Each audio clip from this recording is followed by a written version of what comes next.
हाँ तो बच्चों ये रहा आपका न्यूमेरिकल नंबर 2.18 जिसमें वो कहता है कि a curved wire lies along a quarter circle in spherical coordinate system. देखिए ये भी एक स्फेरिकल कोऑर्डिनेट सिस्टम है। वो कहता है कि हमारी एक वायर है, कर्व्ड वायर है, यानी कि कर्व मींस थोड़ी सी ऐसे टेढ़ी पड़ी हुई है। वो लाइज कर रही है एक सर्कल के अलोंग क्वार्टर में, सर्कल के क्वार्टर में, मतलब कि सर्कल पूरा कितना होता है बच्चों 2 पाई का, उसका क्वार्टर यानी कि चौथा हिस्सा क्या बनेगा, पाई बटा 4 या पाई बटा 2 होता है, पाई बटा 4 बनता है, पाई बटा 4 जी बिल्कुल।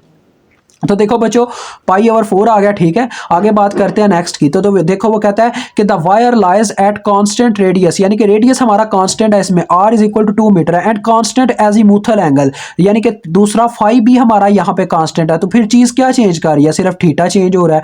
Theta varies from 0 degree to pi over 2। अब ये बच्चों देखो ये लाइन चार्ज डेंसिटी है, चाहे ये इसने ना भी लिखा होता हमें यहाँ पे इसके मीटर से पता चल सकता था, यानी बटे में सिर्फ मीटर है। तो ये रो किसकी वैल्यू है, रो एल की, जो कि क्या है हमारे पास 5 sine theta micro coulomb per metre, ठीक है। हमने टोटल चार्ज निकाला है। तो बच्चों चार्ज की आपको पता है इक्वेशन क्या होती है, Q is equal to integral of, in the case of line charge density rho L D L, ये होता है उसका फार्मूला। अब यहाँ पे चेंज क्या हो रहा है, थीटा। तो थीटा के अंदर जब चेंज आता है तो बच्चों हमारे पास किसके बराबर होता है, स्फेरिकल में आर डी थीटा के। तो हमने ये चीज पुट करनी है यहाँ पे। तो चलो आओ पुट करते हैं, स्टार्ट करते हैं इस क्वेश्चन को। आर डी थीटा जब मैं पहले मैं इक्वेशन में रो एल की वैल्यू पुट करूंगा। रो एल क्या है हमारे पास 5 साइन थीटा, और वैल्यूज भी पुट करूंगा, यानी इसकी लिमिट। थीटा चेंज हो रहा है ना, तो थीटा की लिमिट्स आएंगी। थीटा कितनी है बच्चों, देखो 0 डिग्री से पाई बाय 2 है, तो ये 0 से स्टार्ट हुआ और पाई बाय 2 पे एंड हुआ, ये लिमिट्स आ गई। आगे ये वैल्यू पुट करो रो एल की जगह। अब देखो बच्चों 5 एक कांस्टेंट नंबर है, इसको मैं शुरू में लिख लेता हूं ऐसे, और ये साइन थीटा एक वेरिएबल होगा, क्योंकि यहाँ पे ये किसके लिए है, थीटा के लिए, डेट्स वाई इसके लिए वेरिएबल कहलाएगा। और उसके बाद डीएल किससे रिप्लेस होगा बच्चों, आर डी थीटा से। ये भी हमने तय कर लिया ना, क्योंकि डीएल यहाँ पे क्या है, थीटा के अलोंग चेंज आ रहा है, तो थीटा में चेंज क्या होता है, आर डी थीटा। अब आर भी देखें इसके लिए कांस्टेंट होगा, हम आर को भी शुरू में ऐसे लिख लेंगे, मल्टीप्लाई जब होगा, ठीक है। और ये ऐसे साथ में आ जाएगा डी थीटा, ये चीज ऐसे बन जाएगी, यानी कि लिखा यहाँ पे जाएगा आर डी थीटा, लेकिन बाद में हम आर को शुरू में ले जाएंगे।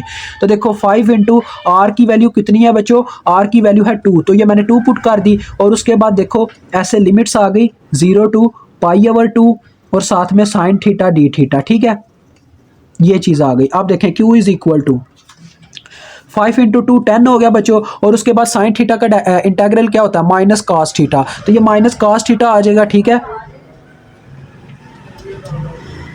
जिसके साथ अभी लिमिट्स पुट होंगी 0 से पाई बाय 2 तक। अब हम ये लिमिट्स पुट करते हैं, upper limit minus lower limit होगा, तो ये आ जाएगा, देखो बच्चों माइनस में बाहर ही निकाल ले, तो माइनस 10 आ गया, इंटू अपर लिमिट पहले पुट होगी cos पाई बाय 2, फिर लोअर लिमिट पुट होगी minus lower limit cos 0 degree. Now तो लिहाजा cos पाई बाय 2 पे बच्चों 0 होता है, तो 0 माइनस cos 0 डिग्री पे 1 होता है, -1 आ गया। -1 को जब इससे ज़रब देंगे तो ये आ जाएगा 10 माइक्रो कूलम, ठीक है जी, क्योंकि हमारा यूनिट था micro coulomb, that's why micro coulomb आ गया। और पर मीटर जो है वो खत्म हो गया इससे थीटा की वजह से। तो चलिए आपका क्वेश्चन डन होता है।